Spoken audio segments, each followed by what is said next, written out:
Welcome to Noxium, where police power meets public accountability. This episode is brought to you by Yardley Ski Auditing. Be sure to check the link below, subscribe to his channel, and give him the credit he deserves. In this episode, Auditor Yardley Ski is calmly filming a police station through the gates when the situation suddenly escalates. Without warning, a sergeant approaches from behind, grabs hold of him and attempts to shut him down on the spot.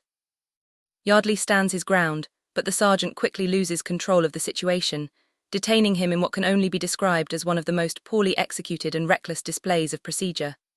As if that were not enough, a second sergeant appears, makes an offensive gesture toward Yardley, and then retreats back inside as though nothing had occurred. What are you doing? What are you coming up to me? Why are you coming up to me? Why are you coming up to me asking me what I'm doing? Do you know what I'm doing? I'm trying to use the photosensitive light systems. Don't do it. Listen, don't tell me don't. I'll do it to whatever I want to. Okay. Who are you? I'm a police officer. Are you? so No, you're not a police walk officer. out. You're just a member of the public. Come on, come round to. You're just a member of the public. Coming round to the You're station. a member of the public. Prove to me you're a police officer. Just wait there. No, I'm not going to wait here. Get lost. Where are Don't you tell me going? what to do. What do you mean, where am I going? Going where I want to go. Where are you going? I'm going where I want to go. Listen. You? Don't touch me. Do not touch me. Wait here. No. Wait. No. Prove that you're a police officer. Don't touch me. I'm standing in the. Don't. I'll push you. Don't. You're a member of the public. I'm a police officer. No, you're not. Yeah. Look at that. Don't start with me. Okay. Don't touch me. Mate, Don't call me mate Hold on. either. Don't call me mate. calm down. You calm down. Get out of my way. The sergeant sets the tone from the very first second, approaching in plain clothes and issuing sharp commands for Yardley to stop filming, yet failing to do the one thing that matters: identify himself. Without a uniform and without an introduction, he is indistinguishable from any other member of the public. Yardley immediately challenges this, requesting proof that he is in fact a police officer.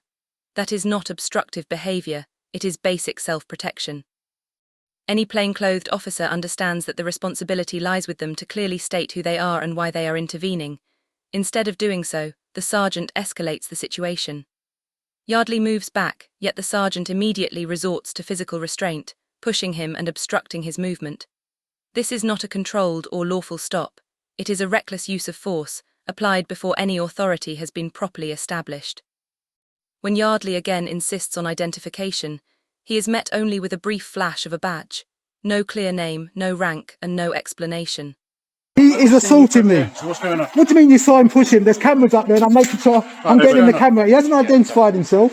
He's a member of the public. Yes, he's holding his own. I don't care. He hasn't said who he is. calm Let down, go of me. calm down. Let's go. Of course he does. Recording the. Of the course I number am. plates and stuff through I'm in a public place. on his phone. Listen, let go of Mate, me. will you stop Let pushing go of me? me. If you You are touch me as detained well, for purposes of a search. who are you? Okay.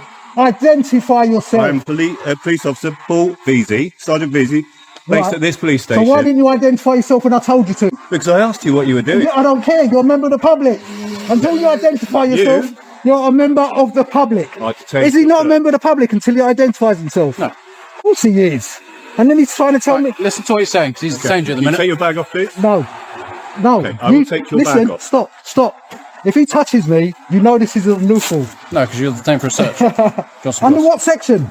You Under what section? calm down. Under what Stop section? grabbing me. Under what section? Why are you detaining me Grab for a search first? Under what section? Under what Mate, section? will you stop Under grabbing me? what section? Calm down. Under what section is he stopping me and detaining me? The moment another officer steps outside, the situation is already out of control. The sergeant has moved straight into detaining Yardley without ever providing proper grounds, and the handling is so poor that the second officer has to step in and actually inform Yardley that he is being detained, because the sergeant has not even stated it himself.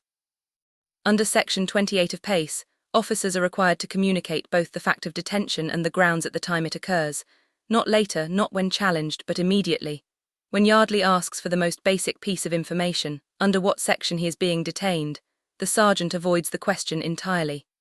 He stalls, sidesteps, and appears to be searching for a justification he can rely on. That hesitation speaks volumes. If an officer cannot clearly state the legal power they are using in the moment, they have no business placing hands on someone, let alone detaining them. You can do whatever you want to do, but under what section? Until he I'm tells not the one that's detained you. tell him. Ask him what section. Right, take your hand out. No, ask him what section. Section 43 of the Go on. Terrorism Act. And what makes you think I'm a terrorist? Because you are recording police officers' number plates. Which I can't. No. Through a gate. That doesn't. No, listen. You tell me what Now you're doing. he's overstepping his boundaries right now, and he's assaulting me.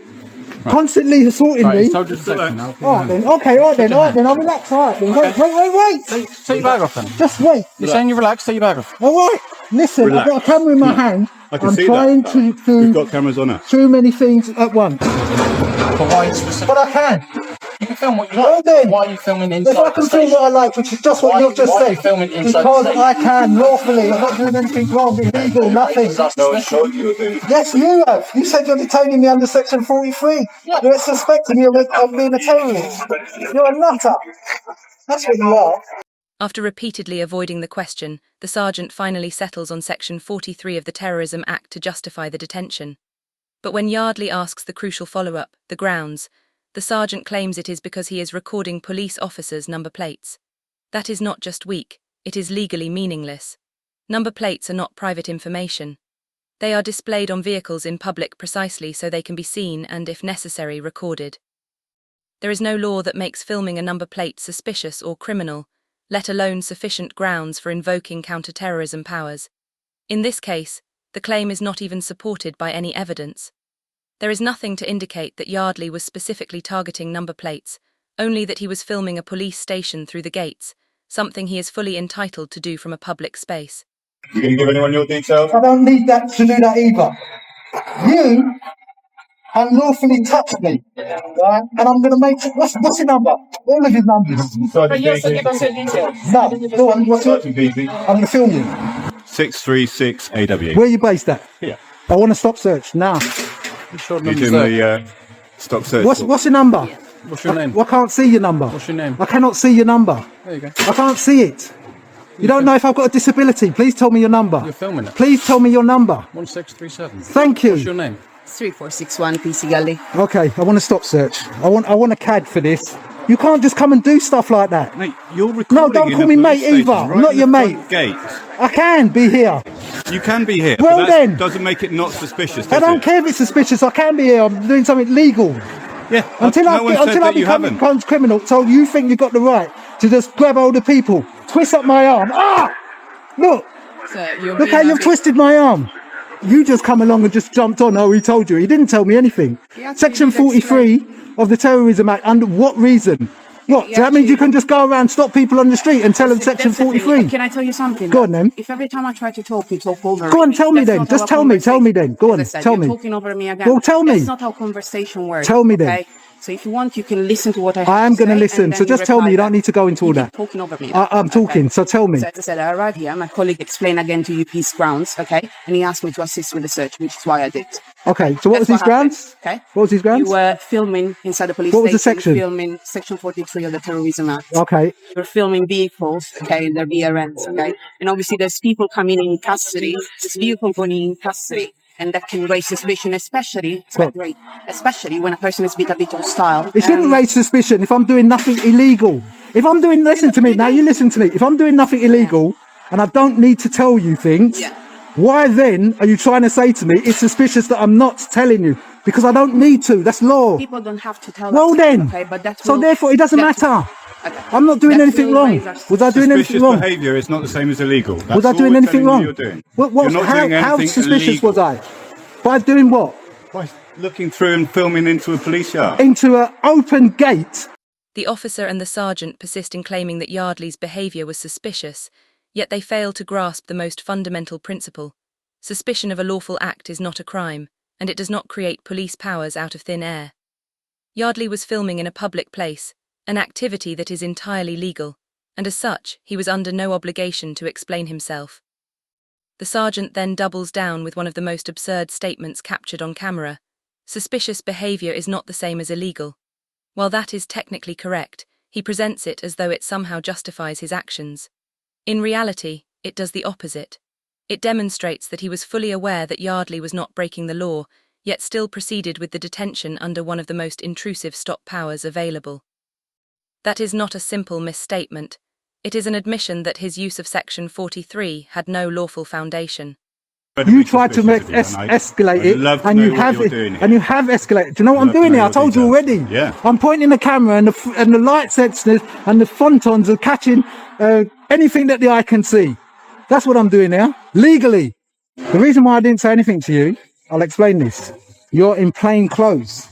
You could be anybody. Yeah. Right. And because you could be anybody, I don't need to tell you anything. Now, you didn't identify yourself, right? And because you didn't identify yourself and you touched me, you assaulted me, right? In the very beginning. Before you detained me, you assaulted me because I said to you, who are you? And you refused to tell me. Now, if that's not being a corrupt police officer, I don't know what is. Because if I ask you who you are, you should have told me. Not try to get me on something which you feel is suspicious. I think you not identifying yourself is very suspicious. What have you got to hide? Huh? What have you got to hide? It's not a conversation. What have you got to hide? Oh, it will go somewhere. Don't worry about that. This is the point at which the sergeant is fully exposed, and Yardley highlights just how flawed his approach has been. The entire confrontation escalated as a direct result of the sergeant's own failings. Had he approached calmly, properly identified himself in line with Pace Code G, and clearly explained his role before making any demands, Yardley would have simply clarified what he was doing. Instead, arriving in plain clothes and appearing no different from a member of the public, Yardley quite reasonably refused to engage. That is not obstructive behaviour, it is basic common sense. However, the sergeant allowed his ego to dictate the encounter. Rather than adhering to proper procedure, he appeared to take offence at being questioned and responded with unnecessary physical force, grabbing Yardley and pushing him back. That is not lawful policing. It is an unlawful use of force stemming from an inability to manage a professional interaction. Did you not identify yourself? I have identified Why myself. did you not identify? You didn't. Several times. None of them. I just want the none. You refused. Just, Okay, yeah, no worries. What did you say? I've identified myself to you several What? times. After detaining me? Yes. After detaining me. Yes, after Okay, cool. detaining. I'm glad you said it after. Thank you. Because that's illegal. How can you stop somebody and pull them up and yank them up and then afterwards say that you're detaining them? Without identifying yourself. What have you got to hide? Tell me. Are you one of those 100 or 1,000 police officers that are being vetted and being seeing if you've done anything wrong in your career? Have you done anything wrong in your career? Have you been misogynistic? Huh? Are you part of any WhatsApp groups? Huh? Are you being investigated by the police like IOPC? Is that why you didn't want to identify yourself? Joker. Okay, thank you. Off you go. No, tell me, undetain me. You are undetained from your search. Yeah, and next time I can go where I want, right? Yes, Don't and try next to stop time, me. It will still Don't be try to suspicious, stop me. so get out. When the search yields nothing, the sergeant finally steps back and instructs Yardley to leave. Crucially, however, he never uses the proper wording to make it clear that the detention has come to an end. That is not a mere formality, it is a procedural requirement. Under Pace Code C 3.8, an individual must be clearly informed of their status, whether they remain detained or are free to go. Failing to do so leaves the boundary between police authority and personal liberty unnecessarily blurred. By neglecting this step, the sergeant leaves Yardley in a legal grey area, no longer being searched, yet not formally released. It ultimately falls to Yardley to address this, pointing out that he has not been told he is no longer detained. That moment shifts the dynamic entirely, with a civilian reminding the officer of the precise wording that the law requires him to use. You are currently on the police station forecourt, so get It's going. it's publicly It's not accessible. public. It This is. isn't public. It is. Let's get I've going. already had this conversation. Didn't you stop me from leaving? You stopped me from leaving, Yes, didn't you? because I've yeah, you stopped me detained from you for a leaving. search. Get lost. Thank you. Foxtrot Get going. Oscar. Go away. Foxtrot Oscar. Go on. Get going. You touch me Go again, away. and that will definitely Go. be another. Go If away he now. touches me again, I want him arrested. If he touches me again, I want him arrested. Can you listen to what I I am have to going say? of my own. What do That's they call fine, it? that's fine. I'm walking of my own Your time. will, okay. I'm not. Listen, I'm We're walking trying to away. work the- Yeah, okay. he's following me. So- He's coming up to me. He's causing me harassment, alarm, and distress. But you are and still got- here. Be mindful of No, people don't coming tell in me and out because they're anything gonna run you over whatsoever. the way. Please, be just go mindful, away. okay? Just go away. No, just go. Just go. I mean, if you're going to have a conversation with me, have a conversation. If not, I don't know what you're hiding for, standing there.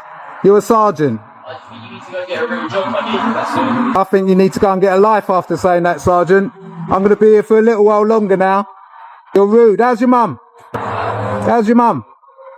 Oh wow, that weren't very nice. Considering when PC Carlin said it to me and I put it through to the complaints team, they said it was a polite conversation starter. This final moment is a complete disgrace and perfectly demonstrates why Yardley's work is so important. After the first sergeant leaves, Yardley tests the situation by repeating a phrase that an officer had previously used toward him. "How's your mum?" When he had raised concerns about it in the past, the force dismissed it as a polite conversation starter. However, the moment Yardley mirrors it, the facade quickly falls away. Rather than maintaining professionalism, the second sergeant reacts with visible hostility, smirking, raising his middle finger on camera, and then walking back inside as though nothing had happened. Making such a gesture in uniform outside a police station represents a serious lapse in professional conduct. Yet this is precisely where auditing proves its value. Incidents like this are not lost or forgotten. They are recorded, preserved, and subject to scrutiny. Yardley does not need to argue or justify anything in this moment. The officers undermine themselves through their own conduct. When the full encounter is later passed to HNK solicitors, the outcome is all but inevitable. The case is settled, with Yardley receiving £750 in compensation, once again funded by the public purse, as a direct result of officers failing to manage their behaviour and adhere to the law. That's it for today's video. If you found this episode informative, don't forget to like, comment and subscribe. It genuinely helps support continued independent coverage. Also, be sure to check out Yardley Ski. His channel is linked in the description. Show your support. Thank you for watching.